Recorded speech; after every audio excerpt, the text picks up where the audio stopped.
आज हम बायोलॉजी का पहला चैप्टर शुरू करेंगे जिसका नाम है क्या है, पोषण है। तो हम पोषण से संबंधित यहाँ पर पढ़ेंगे कि पोषण किसे कहते हैं, पोषण की क्या आवश्यकता होती है, हमारे शरीर में जो पाचन तंत्र होता है वो क्या होता है, कितने अंगों से मिलकर के बना हुआ है, किस अंग का क्या काम होता है। तो ये हम चीज़ें यहाँ पर पढ़ेंगे। सबसे पहले हम देखते हैं कि जैविक क्रियाएं हम किसे कहते हैं। तो देखिए, अगर हम शब्द को ही थोड़ा ध्यान दें कि लिखा हुआ है जैविक। जैविक मतलब होता है जीवों से संबंधित है। तो आप अगर जैविक को अगर शब्द को ध्यान से पढ़ते हैं तो हमें उस शब्द से ही पता चल जाता है कि यहाँ पर केवल जीवों के बारे में ही बात हो रही होगी। तो जैविक क्रियाएं वे सभी क्रियाएं जो जीव को जीवित बनाए रखने में सक्षम होती हैं। मतलब ये कहने का है कि चाहे पौधे हों चाहे जंतु हों, कोई भी हो, सभी में जैविक क्रियाएं होती हैं। सबसे पहले तो हमें ये समझ लेना है कि सजीव और निर्जीव क्या कहलाता है। सजीव का मतलब होता है कि जिनमें जैविक क्रियाएं हो रही हैं, ऐसी वस्तुएं जिनमें जैविक क्रियाएं संपन्न होती हैं उनको हम सजीव कहते हैं। और ऐसी वस्तुएं जिनमें जैविक क्रियाएं नहीं होती हैं उनको हम निर्जीव कहते हैं। जैविक क्रियाओं में जैसे श्वसन है, पोषण है, उत्सर्जन है, परिसंचरण है, ये यदि क्रियाएं जिस भी वस्तु में होगी उसको हम कहेंगे सजीव। और ये जो क्रियाएं हैं, जो श्वसन, पोषण, उत्सर्जन आदि जो क्रियाएं हैं जिनको हम जैविक क्रियाएं भी कहते हैं, यदि ये क्रियाएं उस वस्तु में नहीं हो रही तो उसको हम निर्जीव कहेंगे। तो जैविक क्रियाएं केवल सजीवों में संपन्न होने वाली क्रियाएं हैं। तो जैविक क्रिया वे क्रियाएं कहलाती हैं जो किसी जीव को जीवित बनाए रखने में सक्षम होती है। यदि जैविक क्रियाएं ना हों तो कोई भी जीव क्या है, जीवित नहीं रह सकता। जैसे श्वसन है, अगर श्वसन की क्रिया नहीं हो तो क्या वह जीवित रहेगा, नहीं रह सकता। पाचन है, पोषण है, उत्सर्जन है, परिसंचरण है आदि ऐसी बहुत सारी क्रियाएं हैं जो केवल सजीवों में होती हैं। तो जो क्रियाएं सजीवों में होती हैं और उनके जीवन के लिए अति आवश्यक हैं, ऐसी क्रियाओं को हम कहते हैं जैविक क्रियाएं। जैविक क्रियाएं दो प्रकार की होती हैं। एक होती है हमारी उपचयी क्रियाएं, एक होती हैं अपचयी।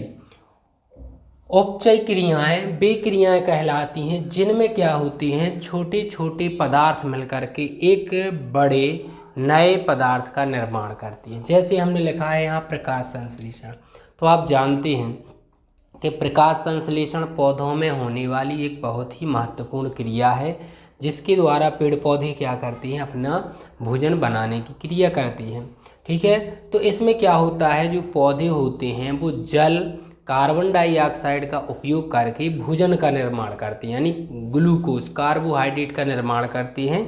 ठीक है, तो यहाँ हम कह सकते हैं कि जो प्रकाश संश्लेषण है वह एक उपचयी क्रिया है, क्योंकि इसमें छोटे छोटे अणु मिलकर के बड़े अणु का निर्माण करते हैं। तो ऐसी क्रियाएं जिनमें छोटे छोटे अणु मिलकर के बड़े अणुओं का निर्माण करती हैं या एक नया उत्पाद बना देती हैं, उसको हम बोलते हैं उपचयी क्रियाएं। जैसे इसमें आता है उदाहरण प्रकाश संश्लेषण। अपचयी क्रियाएं, अपचयी वे क्रियाएं कहलाती हैं जिनमें बड़े अणु क्या होते हैं, छोटे और सरल अणुओं में टूट जाते हैं। जैसे श्वसन है, जब श्वसन होता है तो जो ग्लूकोज होता है हमारा वो कार्बन डाइऑक्साइड जल में टूट जाता है। ठीक है, तो ये श्वसन है। पाचन है, ऐसी पाचन में जो हम भोजन करते हैं तो शरीर में जो पाचन की क्रिया होती है तो उसमें जटिल जो पदार्थ होते हैं वो सरल अणुओं में टूट जाते हैं और उन सरल अणुओं को हमारी कोशिकाएं अवशोषित कर लेती हैं। तो अपचयी वे क्रियाएं होती हैं जिनमें जटिल अणु छोटे और सरल अणुओं में टूट जाते हैं। ठीक है, जिसके कारण हमारी कोशिकाएं उसको अच्छे से एब्जॉर्ब कर लेती हैं। तो ये हमारी कहलाती हैं अपचयी क्रियाएं। इनमें आता है श्वसन और पाचन है। फिर इसके बाद आता है कि पोषण किसे कहते हैं। तो पोषण एक प्रकार की प्रक्रिया है जिसमें हम क्या करते हैं, भोजन को ग्रहण करते हैं और भोजन के ग्रहण करने के बाद उससे जो पोषक तत्व हमें प्राप्त होते हैं उससे हम ऊर्जा प्राप्त करते हैं और अपनी दैनिक क्रियाओं में उसका उपयोग कर लेते हैं। जैसे तो पोषण है जीवों द्वारा भोजन तथा अन्य खाद्य पदार्थों के पाचन से पोषक तत्वों को प्राप्त करने की क्रिया को पोषण कहते हैं। मतलब जो हम भोजन करते हैं तो उनसे क्या है, पाचन की क्रिया होती है और पाचन की क्रिया से उससे हमें क्या है, पोषक तत्व प्राप्त होते हैं, जिससे हमारे शरीर को ऊर्जा मिलती है, ताकत मिलती है और कोई भी फिर हम अपना कार्य कर सकते हैं। तो पोषण एक वह प्रक्रिया है जिसके द्वारा हमें खाद्य पदार्थों के पाचन से, माने पाचन शब्द है जिसमें जटिल खाद्य पदार्थ सरल अणुओं में टूट जाते हैं, उसको हम बोलते हैं पाचन। तो भोजन के पाचन से हमें क्या है, पोषक तत्व प्राप्त होती हैं, जैसे कार्बोहाइड्रेट मिल गया, प्रोटीन मिल गई, वसा मिल गई, विटामिन मिलती हैं, को प्राप्त करने की क्रिया को क्या कहते हैं, पोषण कहते हैं। अब जो पोषण होता है उसकी क्या आवश्यकता है, यानी भोजन क्यों हम करते हैं, उसकी आवश्यकता क्या है। सबसे पहले ये आवश्यकता होती है ऊर्जा की आपूर्ति, यानी ऊर्जा हमें कहाँ से मिलेगी। ठीक है, जैसे आपने देखा होगा जो वाहन होते हैं, वाहनों में तो हम डीजल पेट्रोल डाल देते हैं तो उससे उनको ऊर्जा मिल जाती है। इसी प्रकार से जीवों में ऊर्जा कहाँ से मिलेगी, तो वो भोजन से ही मिलेगी, यानी पोषण से ही मिलती है। तो पहली है ऊर्जा की आपूर्ति। अगला है शरीर की वृद्धि, यानी शरीर की वृद्धि है। तो वृद्धि कब होगी, जब हम क्या है, हमें कई प्रकार के पोषक पदार्थ प्राप्त होंगे और जब हमें वो तत्व प्राप्त होंगे तो उससे हमारे शरीर की वृद्धि होती है। तो शरीर की वृद्धि के लिए भी हमें क्या है, पोषक तत्वों की आवश्यकता होती है जो हमें पोषण से ही प्राप्त होती है। शरीर में टूट फूट की मरम्मत, जब कभी भी हम बीमार पड़ जाते हैं तो बहुत सी कोशिकाएं हमारी मृत हो जाती हैं या उनको बहुत ज़्यादा हानि हो जाती है, तो उनकी टूट फूट की जो मरम्मत का काम है वो हमें पोषण से ही प्राप्त होता है। ठीक है, तो जब तक हम भोजन नहीं करेंगे, पोषण नहीं करेंगे, हमारे शरीर की जो टूट फूट है उसकी मरम्मत नहीं होगी। तो ज़रूरी है कि हम पोषण करें। रोगों से रक्षा, जो भी हमारे शरीर में रोग होते हैं उनसे लड़ने की जो क्षमता आती है वो कहाँ से आती है, पोषण से ही प्राप्त होती है। अगर हम संतुलित आहार कर लेते हैं जिसमें कार्बोहाइड्रेट, वसा, प्रोटीन, विटामिन, खनिज लवण पर्याप्त मात्रा में, एक उचित मात्रा में होते हैं, तो वो संतुलित आहार अगर वह करते हैं तो हमें बहुत सारे रोगों से रक्षा हो जाती है। तो इस प्रकार से हम क्या करते हैं, इस रोगों से हमारी रक्षा होती है। तो जी हमें क्या है, आवश्यकता के लिए हम भोजन करते हैं। तो चलो पहले इसके लिए नोट कर लें आप।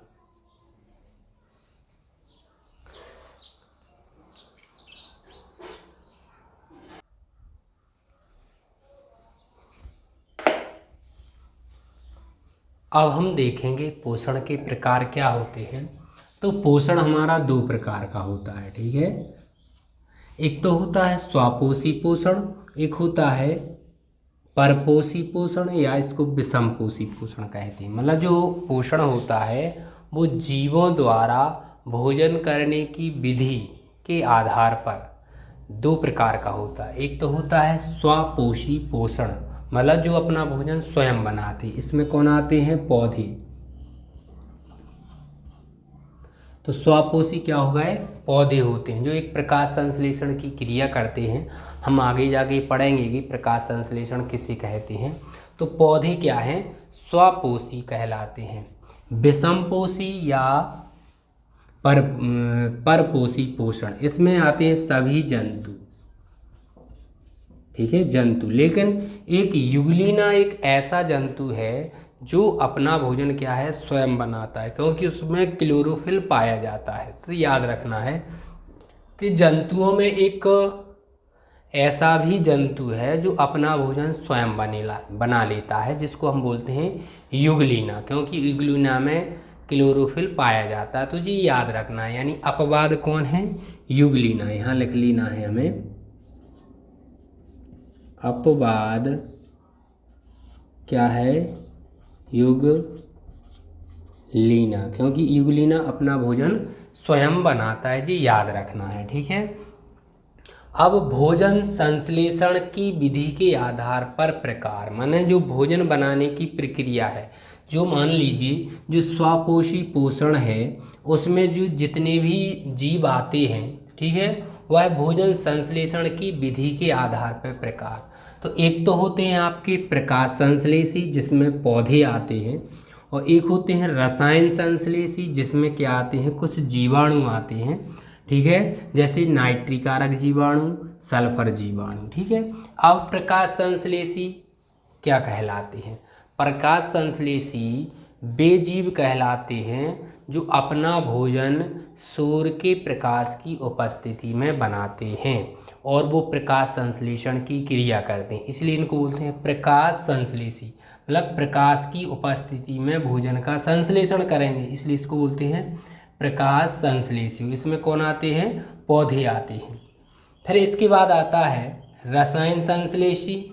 तो रसायन संश्लेषी माने रसायन माने रासायनिक पदार्थों से ऊर्जा ग्रहण करेंगे और रासायनिक जो पदार्थ होते हैं उन रासायनिक पदार्थों का अवघटन करके उससे जो ऊर्जा निकलेगी उस ऊर्जा का उपयोग अपने भोजन के संश्लेषण में करते हैं, इसलिए इनको बोलते हैं रसायन संश्लेषी, जिसमें आते हैं नाइट्रिकारक जीवाणु और सल्फर जीवाणु। तो जी आपको याद रखना है। फिर इसके बाद प्रकाश संश्लेषण की जो प्रक्रिया होती है वो कहलाती क्या है? प्रकाश संश्लेषण की जो प्रक्रिया होती है वो पौधे के हरे भागों में होती है। पौधे का जो भी भाग हरा होगा उसमें प्रकाश संश्लेषण की क्रिया होती है। जैसे आपने पौधा देखा होगा, जो पौधा एक नवजात पौधा होता है तो उसका तना भी क्या होता है, उस समय हरा होता है, तो उसके तने में भी प्रकाश संश्लेषण की क्रिया होगी। जैसे आपने पुष्प देखा हो कली अवस्था में, वो ऊपर से क्या है, हरे बाह्यदल द्वारा ढका हुआ होता है, तो जो बाह्यदल हैं वह भी क्या होते हैं, प्रकाश संश्लेषण की क्रिया करेंगे। और पत्ती, जो नेचुरली आपने देखा होगा कि पत्तियां हमेशा हरी ही होती हैं, तो जो पत्तियां होती हैं वह तो प्रकाश संश्लेषण की क्रिया करती हैं। तो पौधे के जो भी हरे भाग होते हैं वो सभी प्रकाश संश्लेषण की क्रिया करते हैं। और पौधे में जो हरा रंग आता है वो क्लोरोफिल के कारण आता है। तो जी आपको याद रखना है, क्लोरोफिल का कार्य होता है कि पत्तियों को हरा रंग प्रदान करना, और क्लोरोफिल के कारण ही क्या है, पौधे प्रकाश संश्लेषण की क्रिया कर पाते हैं। यदि उनमें क्लोरोफिल नहीं होता तो वो प्रकाश संश्लेषण की क्रिया नहीं कर पाते। जी आप समझ लीजिए। तो प्रकाश संश्लेषण हम किसे कहते हैं, तो इसको हम समझते हैं, प्रकाश संश्लेषण वह रासायनिक या जैव रासायनिक प्रक्रिया है, इसको हम यहाँ भी लिख सकते हैं। प्रकाश संश्लेषण वह जैव रासायनिक प्रक्रिया है, अभिक्रिया है, जिसमें हरे पेड़ पौधे जल, कार्बन डाइऑक्साइड और सूर्य के प्रकाश की उपस्थिति में अपना भोजन स्वयं बनाते हैं, प्रकाश संश्लेषण कहलाती है। यानी प्रकाश संश्लेषण एक ऐसी जैव रासायनिक प्रक्रिया है जिसमें हमारे जो हरे पेड़ पौधे होते हैं, ठीक है, जल, कार्बन डाइऑक्साइड, सूर्य के प्रकाश और क्लोरोफिल, तो जैसे हरा है जो पेड़ पौधा उसमें क्लोरोफिल होगा, तो इन चार चीज़ों के माध्यम से क्या है, जो पौधे होते हैं वो अपना भोजन स्वयं बनाते हैं। तो इस प्रक्रिया यानी भोजन बनाने की प्रक्रिया को ही हम क्या कहते हैं, प्रकाश संश्लेषण कहते हैं। अब देखिए प्रकाश संश्लेषण का एक रासायनिक हमने समीकरण लिखा हुआ है, देखिए CO2 + H2O यानी कार्बन डाइऑक्साइड और जल सूर्य के प्रकाश की उपस्थिति में पर्णहरिम, माने हरे पेड़ पौधे हैं तो उनमें पर्णहरिम होगा तभी तो वो हरे होंगे। तो पर्णहरिम तो कार्बन डाइऑक्साइड 1, जल 2, सूर्य का प्रकाश 3 और पर्णहरिम 4, इन चार चीज़ों की माध्यम से जी क्या है, ग्लूकोज यानी C6H12O6 जल भी बनता है कुछ मात्रा में, और कार्बन ऑक्सीजन गैस निकलती है। तो प्रकाश संश्लेषण की प्रक्रिया एक बहुत ही महत्वपूर्ण प्रक्रिया है, क्योंकि उससे हमें जीवनदायिनी वायु प्राप्त होती है। माने जो क्या है, ऑक्सीजन है। अगर ऑक्सीजन हमें प्राप्त नहीं हो तो हम श्वसन की क्रिया नहीं कर पाएंगे और जीव क्या होगा, मृत हो जाएगा। तो जी हमें माने जो जीवनदायिनी गैस है ऑक्सीजन, तो प्रकाश संश्लेषण से ही हमें ऑक्सीजन गैस प्राप्त होती है। तो जी हमारा क्या है, रासायनिक समीकरण है। अब जो जी यहाँ पे जो अंक लिख दिए हैं, 6 लिखे हैं, यहाँ पे 12 लिखे हुए हैं, यहाँ भी 6 लिखे हैं। तो जी अब क्या करते हैं, हम जब समीकरण को संतुलित करते हैं, आपने रसायन विज्ञान में पढ़ा होगा समीकरण को संतुलित करना, तो जी संतुलित करते हैं तब हम जी संख्याएं लिख देते हैं कि तीर के इस तरफ और तीर के इस तरफ परमाणुओं की संख्या बराबर होनी चाहिए। तो वो तो हमने संतुलित किया हुआ है।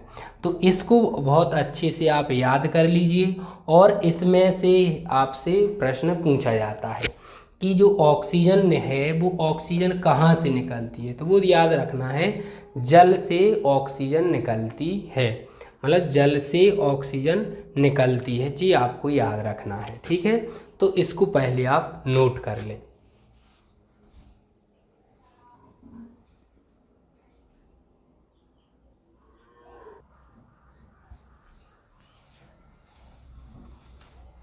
अब हम यहाँ पर पढ़ेंगे कि जो हमारा प्रकाश संश्लेषण की क्रिया होती है उसके लिए आवश्यक अवस्थाएं क्या होती, माने प्रकाश संश्लेषण की प्रक्रिया संपन्न होने के लिए हमें किन किन चीज़ों की आवश्यकता होती है, या पौधों के लिए किन किन चीज़ों की आवश्यकता है, या कि वो यदि आवश्यकताएं या अवस्थाएं प्राप्त नहीं होंगी तो प्रकाश संश्लेषण की क्रिया नहीं होगी।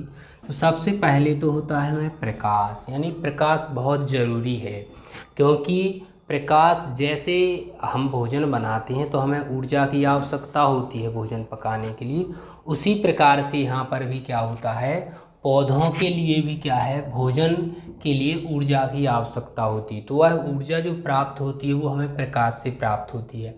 अब प्रकाश, जो सूर्य का जो प्रकाश होता है वो 7 रंगों से मिलकर के बना हुआ है।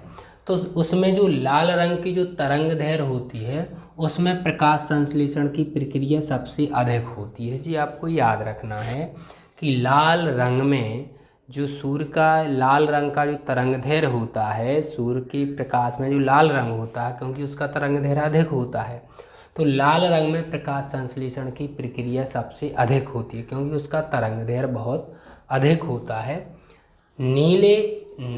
लाल के बाद नीले रंग में कम होती है, ठीक है, और हरे रंग में तो सबसे कम प्रकाश संश्लेषण की प्रक्रिया होती है। तो जी आप एक को याद रखना है, सबसे अधिक प्रकाश संश्लेषण की प्रक्रिया लाल रंग में होती है, क्योंकि उसका तरंगदैर्घ्य सबसे अधिक होता है।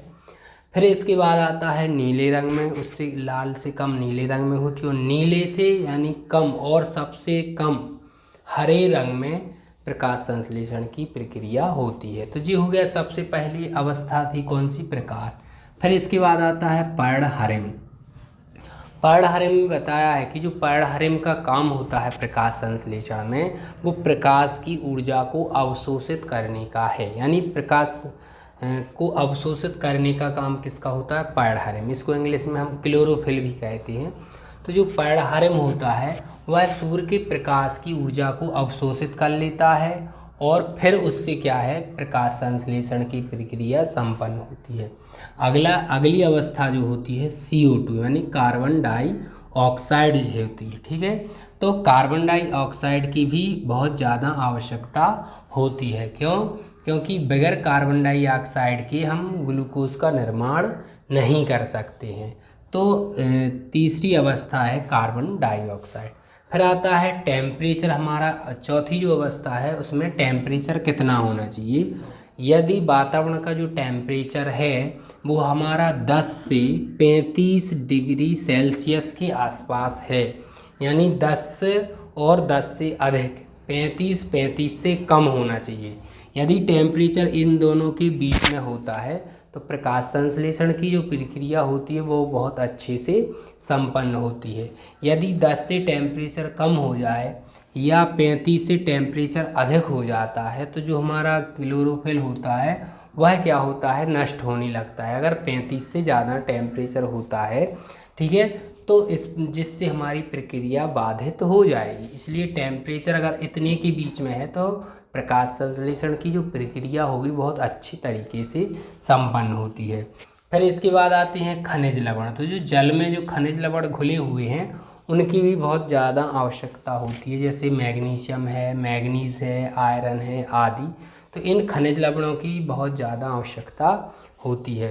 अंतिम जो अवस्था होती है जल, यानी जल की पर्याप्त मात्रा में आवश्यकता होती है, क्योंकि जल से ही जो ऑक्सीजन जो निकलती है वो क्या है, जल से ही ऑक्सीजन निकलती है। तो जी याद रखना है आपको। तो जी 6 अवस्थाएं होती हैं, जी 6 अवस्थाएं अगर पूरी हो जाती हैं तो प्रकाश संश्लेषण की प्रक्रिया आसानी से हो जाती है।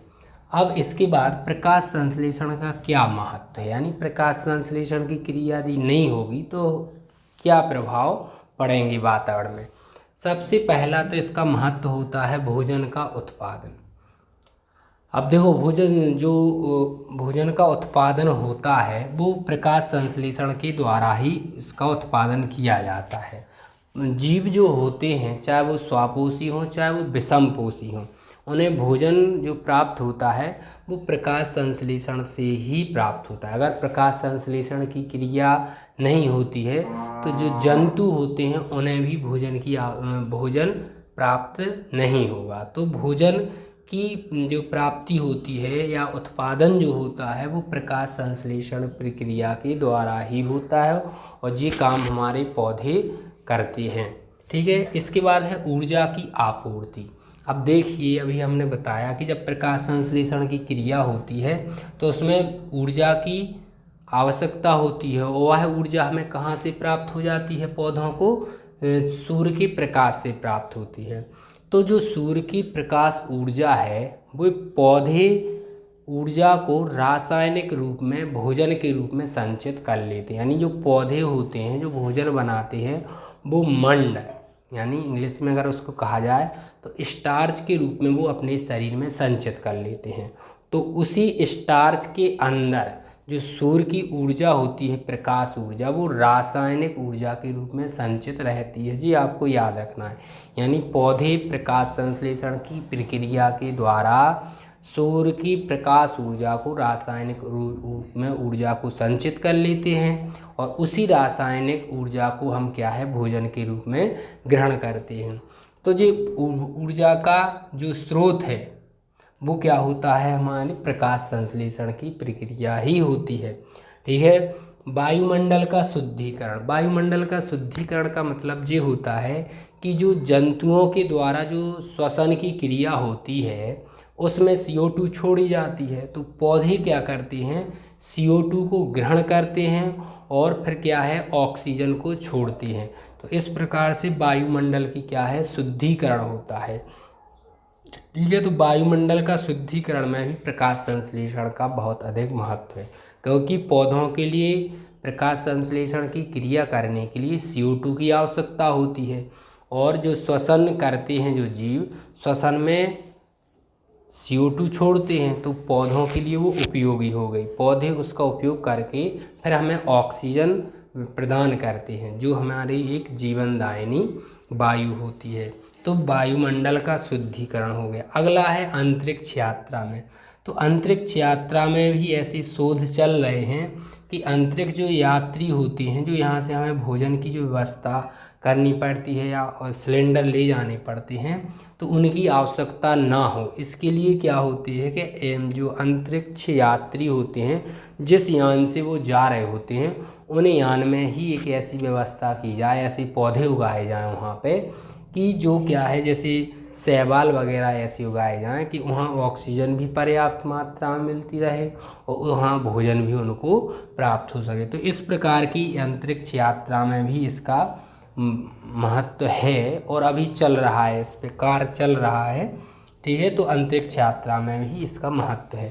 तो जी हमारे क्या है प्रकाश संश्लेषण की अवस्था है और प्रकाश संश्लेषण का महत्व है।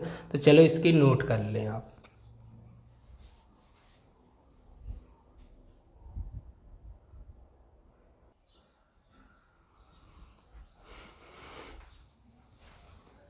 तो हम यहाँ पर देखेंगे कि जो हमारा प्रकाश संश्लेषण की जो प्रक्रिया होती है उसका कार्य स्थल क्या होता है। तो आपको याद रखना है कि हरित लवक जो होता है वो प्रकाश संश्लेषण की प्रक्रिया का एक कार्य स्थल है। आपने कोशिका के बारे में पढ़ा होगा कि पादप कोशिका और जंतु कोशिकाएं अलग अलग होती हैं।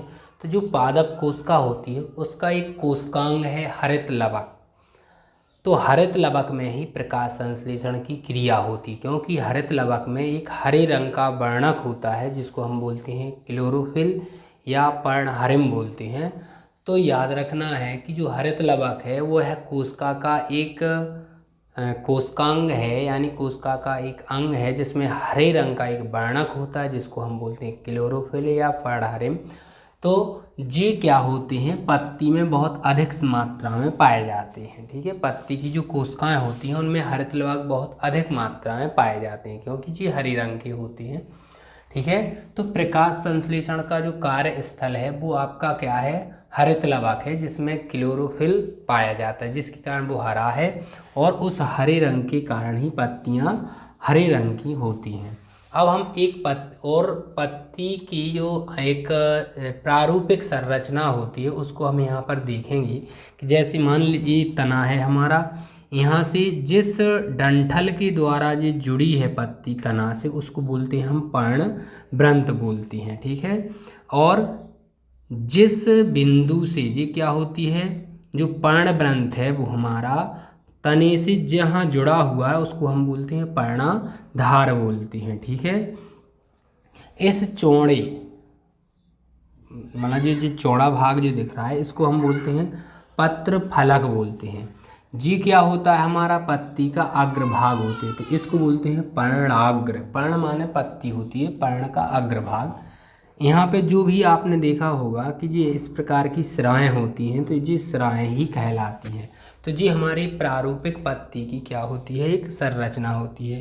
तो कभी कभी पूछ लिया जाता है कि एक प्रारूपिक पत्ती की संरचना बनाइए या नामांकित चित्र बनाइए। तो जी हमारे क्या होते हैं, इसके भाग होते हैं और जी इसका चित्र है। और प्रकाश संश्लेषण की क्रिया हरित लवक में होती है। हरित लवक कोशिका का एक अंग होता है जिसमें हरे रंग का एक वर्णक होता है जिसको पर्णहरिम या क्लोरोफिल कहते हैं। ठीक है, तो जी आपको याद रख लेना है। चलिए इस चित्र को बना लीजिए पहले।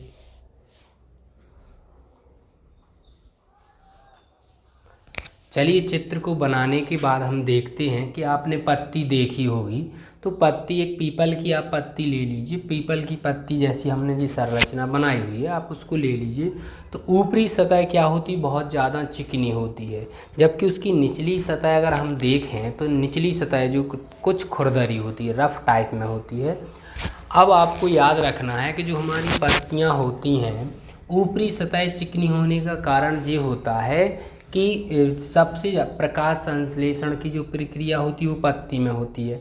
एक क्रिया और होती है, बाष्पन की क्रिया भी होती है पत्तियों के द्वारा। क्यों, क्योंकि पत्ती का भाग क्या होता है, चौड़ा होता है। तो सबसे ज़्यादा बाष्पन की क्रिया पत्ती द्वारा होती है। तो ऊपर की सतह चिकनी इसलिए होती है कि बाष्पन की क्रिया को रोका जा सके। अब इन पत्तियों में कुछ संरचना और भी पाई जाती हैं जिनको हम बोलते हैं क्या, रंध्र। क्या बोलते हैं, रंध्र। ऊपरी सतह में भी रंध्र पाए जाते हैं लेकिन ऊपरी सतह में कम रंध्र पाए जाते हैं, जबकि निचली जो सतह होती है पत्ती की उसमें बहुत ज़्यादा रंध्र पाए जाते हैं। रंध्र क्या है, एक प्रकार के सूक्ष्म छोटे छोटे छिद्र होते हैं जिनके द्वारा ही जो पत्तियाँ होती हैं वो गैसों का आदान प्रदान कर पाती हैं। तो ये क्या है, एक प्रकार के छोटे छोटे छिद्र होते हैं और इन छिद्रों के द्वारा ही पत्तियां क्या करती हैं, गैसों का आदान प्रदान करती हैं। तो हम अभी आगे हम पढ़ेंगे कि रंध्र किसे कहते हैं और रंध्र की संरचना क्या होती है। तो चलिए पहले इसको आप बढ़िया तरीके से नोट कर लें।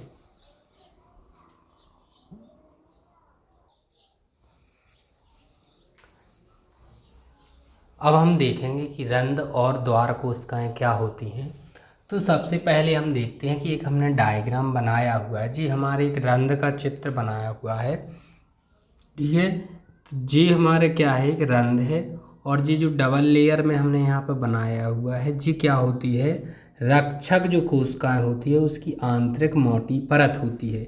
जी हमारी दो क्या होती हैं, रक्षक या इनको द्वार कोशिकाएं भी कहती हैं।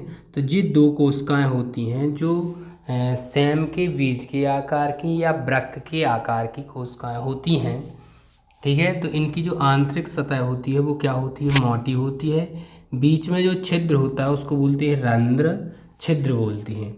और इन रक्षक कोशिका यानी जो द्वार कोशिकाएं जी जो दिख रही हैं जी आपको सेम के बीच के आकार की जो जी दिख रही हैं जी कोशिकाएं, ठीक है, इन कोशिकाओं को घेरे हुए क्या होती हैं, कुछ सहायक कोशिकाएं भी होती हैं।